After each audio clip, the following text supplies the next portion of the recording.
UP TET 2021 को लेकर के अभ्यर्थियों के लगातार कमेंट के माध्यम से प्रश्न आ रहे हैं, जैसे कि ऐसे अभ्यर्थी जो अगर किसी प्रश्न पर ऑब्जेक्शन नहीं करते हैं और कोई अभ्यर्थी जो ऑब्जेक्शन किया है तो क्या सिर्फ उसके मार्क्स बढ़ेंगे।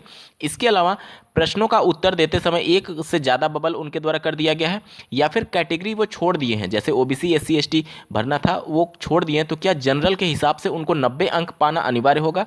ऐसे तमाम प्रश्न जो कि ओएमआर सीट पर आपके द्वारा गलती की गई है, जो आपके द्वारा लगातार पूछे जा रहे हैं, इन सबका उत्तर मैं देने की कोशिश करूंगा। अंत तक बने रहिएगा। नमस्कार दोस्तों, मेरा नाम है नीरज और आप देख रहे हैं कैरियर बिट यूट्यूब चैनल। अगर आप इस चैनल पर पहली बार विजिट कर रहे हैं तो इसको सब्सक्राइब करते हुए बेल आइकन को प्रेस करना ना भूलें। सबसे पहले बात कर लेते हैं ऑब्जेक्शन के संदर्भ में। देखिए, ऑब्जेक्शन के दौरान अगर पीएनपी के द्वारा गठित की गई कमेटी ये पाती है कि वो ऑब्जेक्शन सही था और उस प्रश्न का उत्तर बदलने की जरूरत है या फिर उसको कॉमन अंक देने की जरूरत है, तो वो सभी कैंडिडेट्स पर अप्लाई होगा। पर्टिकुलर केवल उस अभ्यर्थी पर अप्लाई नहीं होगा जिसने ऑब्जेक्शन किया था। पूरे प्रदेश भर के अभ्यर्थियों को उसका लाभ मिलेगा, चाहे कॉमन अंक दिया जाए या फिर दो विकल्पों को सही किया जाए। जो भी लागू होगा वो प्रत्येक अभ्यर्थी के लिए लागू होगा, चाहे आपने ऑब्जेक्शन किया हो या ना किया हो।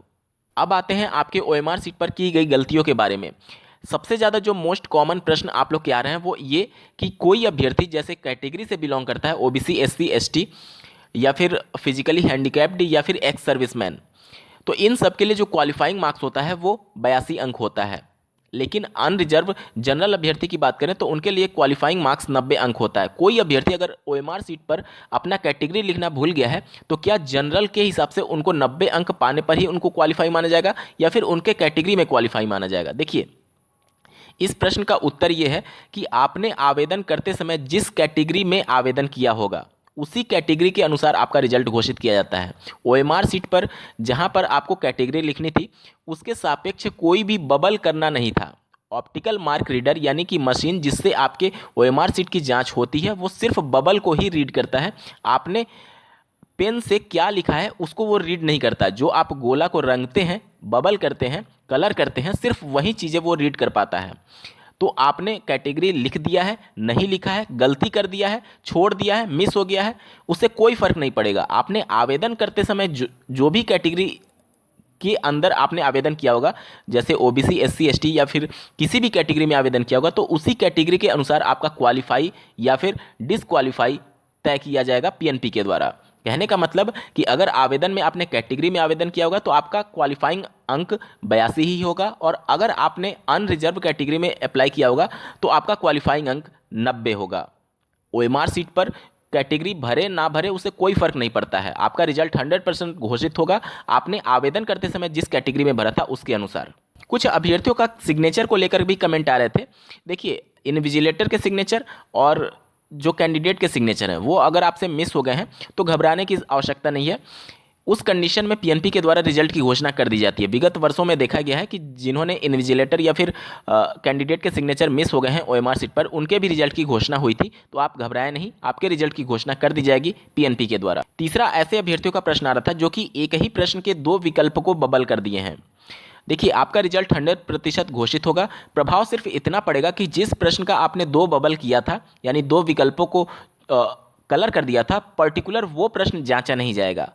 ओएमआर रीडर का जो मशीन है वो सिर्फ उन बबल्स को रीड नहीं करता है जिस प्रश्न के सापेक्ष आपने दो या फिर दो से ज़्यादा बबल कर दिया है। उससे ज़्यादा कोई प्रभाव नहीं पड़ेगा। आपके उस पर्टिकुलर प्रश्न को छोड़ करके शेष 149 प्रश्नों के आधार पर आपका मूल्यांकन करते हुए पीएनपी आपके रिजल्ट की घोषणा कर देगी। आपको घबराने की आवश्यकता नहीं है, आपका रिजल्ट 100% आएगा। ओएमआर सीट को लेकर के एक अभ्यर्थी का क्वेरी ये भी था कि उनके द्वारा ब्लू पेन का यूज किया गया है ओएमआर सीट को भरते समय, जबकि ऑफिशियल नोटिफिकेशन में और जो एडमिट कार्ड पीएनपी के द्वारा जारी किया गया था उसमें ब्लैक पेन का जिक्र किया गया था। तो क्या इनका रिजल्ट रुक जाएगा? नहीं, आपका रिजल्ट नहीं रुकेगा। ब्लैक पेन पीएनपी या फिर कोई भी आयोग इस वजह से सजेस्ट करता है क्योंकि उसकी तीव्रता ज़्यादा होती है। जब वो आप उसको कलर करेंगे तो वो अच्छे से रीड कर पाता है मशीन उसको, इससे ज़्यादा उसका कोई रोल नहीं है। अगर आपने ब्लू से भी कर दिया है तो भी आपको घबराने की आवश्यकता नहीं है, आपका रिजल्ट 100% पीएनपी के द्वारा घोषित हो जाएगा। इसके अलावा अभ्यर्थियों के ये भी कमेंट आ रहे थे कि उन्होंने 150 प्रश्न अटेम्प्ट तो किए, लेकिन गलतीवश उन्होंने जो नंबर ऑफ क्वेश्चन अटेम्प्टेड लिखना था अंकों में और शब्दों में, उसमें कुछ गलती कर दी है, जैसे कि कम लिख दिया है या फिर कम क्वेश्चन अटेम्प्ट करने के बावजूद भी वो 150 प्रश्न लिख दिए। तो उस कंडीशन में क्या होगा, मैं बार बार आपको ये अवगत कराने की कोशिश कर रहा हूँ कि देखिए, जिसके सापेक्ष आपको बबल नहीं करना होता है उसका कोई भी प्रभाव नहीं पड़ता है। अगर आपने 150 प्रश्न किए और 140 लिख दिया या फिर 149 लिख दिया, उससे कोई मतलब नहीं है। या फिर अगर आपने 140 प्रश्न किए और 150 प्रश्न पूरे लिख दिए, उसका भी कोई प्रभाव नहीं पड़ेगा। ये चीज़ें सिर्फ इसलिए लिखवाई जाती हैं पीएनपी के द्वारा ओएमआर सीट पर, ताकि कई बार ऐसा देखा गया है कि जो सेंटर्स होते हैं उनकी मिली भगत से अभ्यर्थी ब्लैंक सीट जमा कर देता है और बाद में उसके बबल किए जाते हैं। इस वजह से ये अभ्यर्थी से उसी समय लिखवा लिया जाता है कि आपने कितने क्वेश्चन अटेम्प्ट किए थे। अगर कुछ मिसमैच होता है तो उस कंडीशन में भविष्य में अगर उसके रिजल्ट पर सवाल उठते हैं तब चीज़ें जांच में आती हैं। अन्यथा की कंडीशन में ना तो पीएनपी इसको कंसीडर करेगी और ना ही, देखिए, पीएनपी खुद ऑप्टिकल मार्क रीडर से ये सभी चीज़ें जांचती नहीं है, एक थर्ड पार्टी कंपनी को वो ठेका देती है, तो वहाँ पर ये सभी चीज़ें कंसीडर नहीं होती हैं। विगत वर्षों में भी देखा गया है कि अगर कोई अभ्यर्थी उस विकल्प में नहीं लिखा है कि कितने प्रश्न अटेम्प्ट किए हैं या फिर गलत लिख दिया, ज़्यादा लिख दिया, कम लिख दिया, उससे कोई प्रभाव नहीं पड़ेगा। विगत वर्षों में ऐसे अभ्यर्थियों के रिजल्ट की घोषणा पीएनपी के द्वारा कर दिया गया था। आप लोग निश्चिंत रहें, आपके रिजल्ट की घोषणा हो जाएगी अगर नंबर ऑफ क्वेश्चन अटेम्प्टेड आपने गलत लिखा है या फिर कम अधिक लिख दिया है या फिर छोड़ भी दिया है। तो दूसरा, ऐसे अभ्यर्थियों का प्रश्न आ रहा था जिनके द्वारा candidate name, mother name, father name लिखते समय कुछ गलती हो गई है, तो भी आपको घबराने की आवश्यकता नहीं है। जो आपका रिजल्ट घोषित होगा उस पर आपने आवेदन करते समय जो अपना नाम लिखा था, अपने पिताजी का या फिर अपनी माताजी का नाम लिखा था, वही रिजल्ट पर आपका शो होगा। मतलब जो भी डिटेल शो होंगी आवेदन करते समय जो आपने अपना बेसिक डिटेल भरा था उसके अनुसार आपके रिजल्ट पर शो होगा। ओएमआर सीट पर जो आपका नाम लिखना था, आपकी मदर, आपके फादर का नाम लिखना था, वो चीज़ें आपके रिजल्ट पर शो नहीं होती हैं, क्योंकि वो चीज़ें रीड ही नहीं करेगा, क्योंकि उसके सापेक्ष आपको कोई बबल नहीं करना था। तो ये सब चीज़ें मैं अब तक बता रहा था जिसका कोई भी प्रभाव नहीं पड़ेगा आपके रिजल्ट पर। अब बात कर लेते हैं कि किन अभ्यर्थियों का रिजल्ट 100% रुकेगा उनके बारे में। पहली गलती होती है रजिस्ट्रेशन नंबर और रोल नंबर। ये सबसे महत्वपूर्ण गलती है, क्योंकि आपका नाम, आपकी फादर नेम, आपकी मदर नेम से आपकी पहचान नहीं है। आपका रजिस्ट्रेशन नंबर और आपका रोल नंबर यूनिक डिटेल होता है और इसी से आपकी पहचान होती है परीक्षा में। अगर इन दोनों डिटेल में आपके द्वारा गलती हो गई है तो आपका रिजल्ट 100% रुक जाएगा। विगत वर्षों में पीएनपी ने इन अभ्यर्थियों के रिजल्ट को रोक दिया था, लेकिन रजिस्ट्रेशन नंबर या रोल नंबर में से कोई भी एक डिटेल सही है, या तो रजिस्ट्रेशन नंबर पूरी तरीके से आपका सही है या तो रोल नंबर पूरी तरीके से सही है, और कोई भी एक फील्ड गलती हो गई है, रजिस्ट्रेशन नंबर गलत हो गया और रोल नंबर सही है, या फिर रजिस्ट्रेशन नंबर सही है और रोल नंबर गलत हो गया, उस कंडीशन में पीएनपी आपके रिजल्ट की घोषणा कर देती है, क्योंकि दोनों ही चीज़ें यूनिक हैं और दोनों से ही कैंडिडेट आइडेंटिफाई हो जाता है ऑप्टिकल मार्क रीडर मशीन के द्वारा।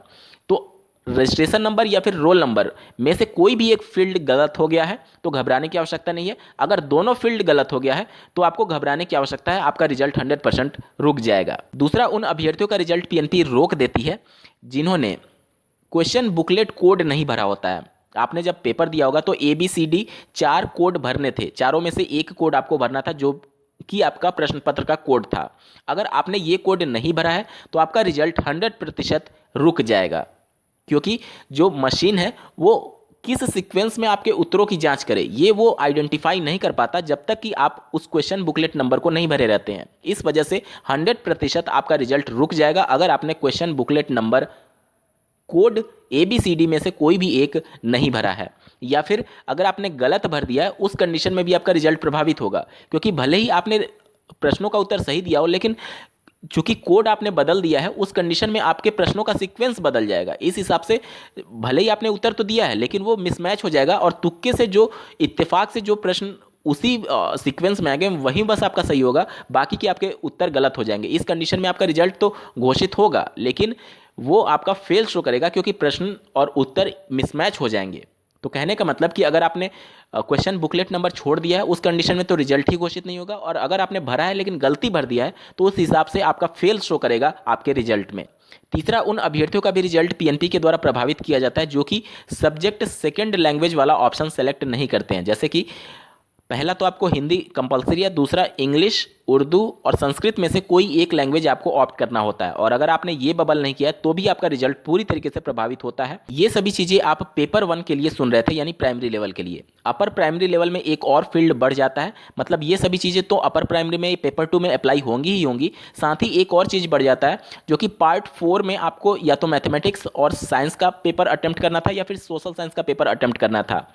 तो अगर आपने ये बबल नहीं किया होगा मैथमेटिक्स एंड साइंस या फिर सोशल साइंस में से कोई भी एक, तो उस कंडीशन में आपके रिजल्ट पर पार्ट 4 एरर लिख करके आता है। तो अगर आपसे ये मिस हो गया है तो आपका रिजल्ट पूरी तरीके से रोक दिया जाएगा पीएनपी के द्वारा। अब मैं उम्मीद करता हूं कि किन गलतियों का क्या प्रभाव पड़ता है, ये सभी चीज़ें आपको क्लियर हो चुकी होंगी। इस वीडियो को देखने के लिए आपका बहुत बहुत धन्यवाद। भगवान करे आपका दिन शुभ हो।